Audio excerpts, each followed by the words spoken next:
বাবা তাল শাঁস আর হচ্ছে লিচু। বাবা কই দাও দাও আমি খাবো দাও। কি বলছিস কি বলছিস বল বল বল বল বল কি বলতে চাইছিস সেটা বল। এই যে এইগুলো বলতে হইস। কি দেখবে আমার ছেলের হাতে কি হয়েছে দেখো। আরো মাছের জলে যা গিয়ে ওই মাছ ফাছ ঘাট দেখো। মাছের জলে কোনোদিন এটা সম্ভব না। হ্যাঁ আগেও এটা হয়েছিল। গরমে সম্ভব। আমি তো আগে রোদের মধ্যে মাছ ধরতাম, এখন তো রোদে যাই না। রোদেই তুমি ধরো। এখন আমি রোদে করেছিলাম, এখন তো মুখটা পুরো ঘেমে গেছে। মোচ কি খাবে? ঘুগনি খাবে? কিছুই খাবো না। Hello everyone, welcome back to my channel. চলে এসেছি আমি পিউ ফ্রম দুর্গাপুর। সবাই কেমন আছো? আশা করছি সকলেই ভালো আছো। গুড মর্নিং সবাইকে। দেখো সকাল সকাল আজকে একটুখানি বিছনার চাদরগুলো চেঞ্জ করব। সত্যি কথা বলতে মোবাইলের কাজ করলে ঘরের কাজ ঠিকঠাকভাবে হয় না, আর ঘরের কাজ করলে মোবাইলের কাজের টাইম টেবিল উল্টোপাল্টা হয়ে যায়। কিন্তু যত নেগলিজেন্সি আমার ঘরের উপরেই হয়, কারণ হচ্ছে মোবাইলের কাজ না করলে পয়সা পাবো না, আর পয়সা না পেলে আমার আশ্রয়হীন মা বাবাদেরকে খাওয়াতে পারবো না, আমার স্ট্রিট ডগ বাচ্চাগুলোকে খাওয়াতে পারবো না। তবে যেই ঘরটাতে থাকবে সেই ঘরটা যদি একদম পরিষ্কার পরিচ্ছন্ন না থাকে তাহলে দেখবে কোনো কাজই ঠিকঠাক হয় না। তাই সময়ের অভাব থাকলে যখন দেখি চোখে পড়ে যে না এটাকে চেঞ্জ করার দরকার আছে, তখন মোবাইলের কাজ ভুলে গিয়ে সেই কাজটা করার চেষ্টা করি। বিছনার চাদর আমাদের প্রায় এক সপ্তাহের মধ্যেই চেঞ্জ করি, কারণ আমার ছেলে হতে পারে হাতে পায়ে বড় হয়ে গেছে, কিন্তু একটু দুষ্টু আছে, যেই দুষ্টুমির জন্য আমাকে বিছনার চাদর এক সপ্তাহ পর পর চেঞ্জ করতে হয়। যাই হোক ওইসব কথা বাদ দাও, এবার আসি আসল কথায়। জানো তো বন্ধুরা, বেশ কিছুদিন ধরে ঘরের কাজ, তারপরে বাইরে মা বাবাদের খাবার দিতে যাওয়া, তারপরে স্ট্রিট ডগদের খাবার দেওয়া, এসব করতে করতে না আমি ঠিকঠাকভাবে ব্লগগুলোই করতে পারছি না। সরি ভুল বললাম, ব্লগ শ্যুট করা হচ্ছে বাট সেটাকে এডিট করার মতন সময় করে উঠতে পারছি না, সেই কারণে ঠিকঠাক ব্লগও তোমাদের সামনে দিতে পারছি না। আজ তোমাদের দাদা ভাইকে বলেছিলাম আমার জন্য একটু মোরলা মাছ নিয়ে আসবে, একটু ঝাল খাবো বলে, তো যাই হোক নিয়ে এসছে। তো সেই মোরলা মাছের ঝালটাই একসাথে বাটি চচ্চড়ির মতন করে বসালাম। আর এদিকে দেখো আইসক্রিম নিয়ে এসছে ছেলে। আমি একটুখানি চেটে খেয়ে, এই যে আমার মেয়ে ভীষণ ভালোবাসে ভ্যানিলা আইসক্রিম, তাই ওই দেখো দেখেছো পাগল হয়ে গেছে দেখে, তো ওকেই দিয়ে দেবো। জাস্ট একটু টেস্ট করলাম আমি। কিটি সোনাকে আইসক্রিম দিয়ে চলে এলাম এই ঘরে। দেখো দুদিনের জামা কাপড় সব, এগুলো ভাঁজ করা হয়নি, এদিকে ওয়াশিং মেশিনে গাদা কাচতে দিয়েছি, এগুলো এখন ভাঁজ করবো। তোমাদের দাদা ভাই করেছে। এটা হচ্ছে কি মাছ বলো তো, কি মাছ ভুলে গেলাম। আরে আর আমি করেছি, দেখো এইটা দিয়ে আমি খাবো। আর এখানে কি আছে? ও এখানে কুসুম আছে। চলো রান্না হয়ে গেছে আজকের মতো। সাবান ওই লাইফবয় সাবান মার। দেখি কেমন চুল কেটেছিস। ঠিক আছে যা, পুরো জামা কাপড় খুলে এর মধ্যে ঢোকা। এই ওয়াশিং মেশিনে জামা কাপড় ঢোকা। পাক্কা 2.5 ঘন্টা ওখানে আমি এখানে ঢোকা, এখানে ঢোকা। কেন? এসিতে ঢুকবো কি অনেক লোক। আচ্ছা তুই এগুলো ঢুকিয়ে দাও, ঢুকিয়ে দিয়ে ওয়াশিং মেশিনে একটু চালিয়ে দাও, চালিয়ে চলে যাও, একদম সাবান দিয়ে খোসা দিয়ে ভালো করে ডালো। যাও যাও যাও। এই দেখো আমার বিছানা গুছানো হয়ে গেছে। এদিকে তোমাদের দাদাভাই বসে পড়েছে খেতে। বাটি চচ্চড়ি নিয়ে একটা কন্টেনার নেওয়া হয়ে গেছে। লবণ অরিজিনালি একটু বেশি লাগছে, ঠিক আছে, কিন্তু সেটা মানে কন্টেন্টের মাধ্যমেই হয়ে গেল। কিন্তু সত্যি সত্যি কন্টেন্টটা মিথ্যা হচ্ছিল যে লবণ বেশি এরকম বলবে, কিন্তু তখনও মুখে চেখে দেখেনি, কিন্তু সত্যি সত্যি লবণ বেশি হয়ে গেছে। এমন কিছু হয়নি, একটুখানি হয়েছে। ভাতের সাথে মাখলে আবার ঠিক হয়ে যাবে, কিন্তু বেশি লাগছে। চলো তোমার দাদাভাই খা, ছেলে চুল কেটে এসেছিল দেখলে তো। আচ্ছা পুজো তো আমি দেবো, কারণ যেহেতু একটু বছরের ফল দিয়ে দেবো বকুসোনা গুরুদেবকে, পরে আবার আসছি। এখান থেকে বার করবি ডিমটা, বার করে মুখে ঢুকিয়ে দিবি, বুঝতে পেরেছিস? এটাই হবে, ঠিক আছে? তো ভাব খালি অর্ধেক ডিম মুখে ঢুকবো। পুরো ঢুকিয়ে দিবি না। বাবা মাছটা কেমন রান্না করেছে বাবাই? বাবা তোমার দারুণ করেছে। দারুণ। তাহলে তুমি এই গরমের মধ্যে এসি ঘরে না খেয়ে এখানে খাচ্ছ, কি ব্যাপার? তুমি ক্যামেরা করছো? তা তুমি এসি ঘরেও খেতে পারবে।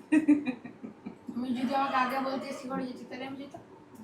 ঠিক আছে যাও চলে যাও এসি ঘরে, নিচে বসে খাবা। হ্যাঁ, জল নিয়ে যাও, বারবার করে চাইবে জল দাও, এই দাও, একবারে জল নিয়ে যাও। চুলটা আজকে কেটে ভালো লাগছে না গো, আর চুলটা সুন্দর কেটেছে। আমি একটু ছোটই করি, হুম, আমি একটু ছোটই করি, কিন্তু চুলটা ভালো লাগছে আজকে। চুল বড়ই তো হয়নি, তাই ছোট করবো বলছি। ননাই পড়বে। হ্যাঁ, আমি এখন বছরের প্রথম ফল আজকে লিচু আর তালের শ্বাস নিয়ে এসছে তোমাদের দাদা। নলের শ্বাস না, তালের শ্বাস। আমি জানি তাহলে। তালের শ্বাস নিয়ে এসছে, আমটা নিয়ে আসেনি। আম দেখেছে উপরে একটা রাখা রয়েছে, ওইটা দেখে আর আনেনি। কিন্তু ওই আমটা দেবো না, কারণ ওই আমটা না অন্য কারো গাছের একটা আম। যাই হোক, সেটা কোনো ফ্যাক্ট না, অন্য বলে না। কিন্তু আমি দুটো আম কেটেছিলাম, দেখলাম যে আমার ভিতরটা কেমন দাগ দাগ। ঠাকুরকে আমার মনে হয় একটু ফ্রেশ দেওয়াটাই উচিত। আমাদের গাছের আম তো এখনো পাকেনি, আমাদের গাছের আম পাকলে তো অবশ্যই দেবো, কিন্তু বাজার থেকে একটা কিনে নিয়ে আসতে বলেছি, ওটা কালকে নিয়ে আসবে, কালকে দিয়ে দেবো। বন্ধুরা, একবারে চলে এলাম রাত্রি 10:25। শত ব্যস্ততার মধ্যেও কন্টেন্ট ক্রিয়েটারদেরকে কিন্তু কন্টেন্ট বানাতেই হবে। নিজের কর্মস্থান থেকে বাড়ি ফিরেও শান্তি নেই তোমাদের দাদা ভাইয়ের। এখানে কি চলছে? কি চলছে? কি অবস্থা! আর এই যে ক্যামেরাম্যান রাতের ডিনার কমপ্লিট করে তোমাদের দাদা ভাই আর ননাই ঘুমিয়ে গেছে। আমি আমার মোবাইলের কাজ করছিলাম, ওই সময় আমার মেয়েকে দেখছি কানটা নিয়ে খুব কষ্ট পাচ্ছে, তাই সব কাজ ফেলে চলে গেলাম ওর কানে একটু ড্রপ দিতে। কানটা থেকে ভীষণ বাজে একটা স্মেল আসছিল, তবে বুঝতে পারছিলাম ওষুধটা দেওয়ার পরে ওর কোথাও একটু কষ্ট হচ্ছিল। কায়দাটা দেখো, ওষুধ দিয়েছি বলে এরকম করছে।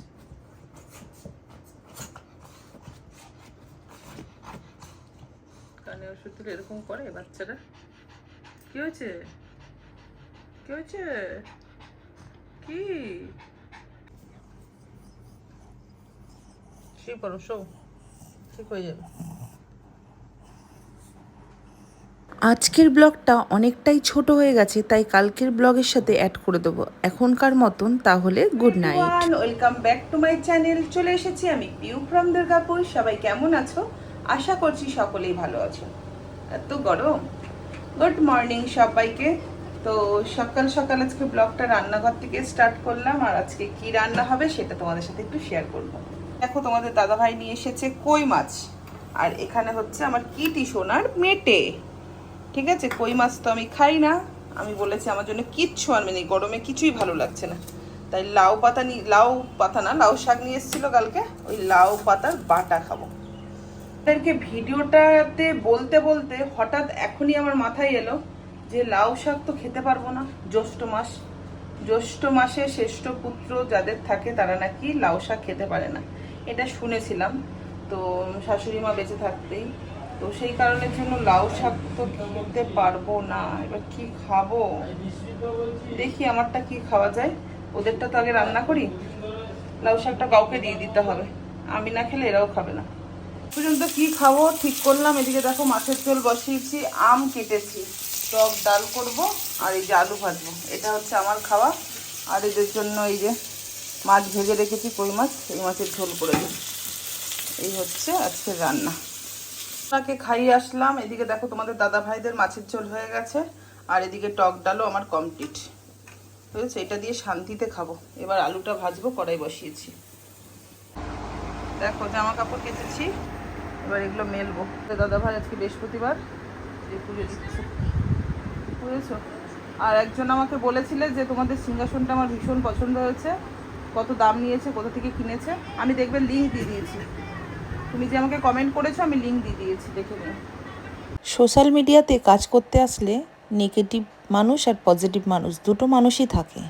তো সব কথা হজম করে যদি তুমি সোশ্যাল মিডিয়াতে টিকতে পারো, তবেই তুমি হতে পারবে কন্টেন্ট ক্রিয়েটর। সব জানা সত্ত্বেও কিছু কিছু সময় কিছু নেগেটিভ কমেন্ট সহ্য হয় না। যেমন গতকালকে খাবার দিতে যাওয়ার একটা ভিডিওতে 400 জনের মধ্যে একজনই পার্টিকুলার এমন একটা কমেন্ট করেছে, যেটা হচ্ছে খাওয়ার রেডি করার ভিডিও দেন কেন, আপনি রান্না করছেন সেরকম ভিডিও দেন, তাহলে বুঝবো আপনি নিজে রান্না। তার উদ্দেশ্যে একটা কথাই বলবো, তুমি একটা ভিডিও দেখে জাজমেন্ট না করে আমার ব্লগ ভিডিওগুলো একটু ওয়াচ করো, যেদিন আমি খাবার দিতে যাই তার পরের দিনে। নিজেরা তো কিছু করবেও না, কেউ যদি করে তাকে উৎসাহিত না করে উল্টে নেগেটিভ কমেন্ট করে তার মাইন্ডকে ডিস্টার্ব করে। জানি না এরকম ব্যক্তিগুলো কি লাভ পায়, অ্যাকচুয়ালি এদের ক্যারেক্টারটাই হচ্ছে। যাই হোক, বাদ দাও ওইসব কথা। দেখো, তোমাদের সাথে কথা বলতে বলতে আমার কিন্তু জামা কাপড় সমস্ত মেলা কমপ্লিট, 1 ঘন্টার মধ্যে শুকিয়ে যাবে।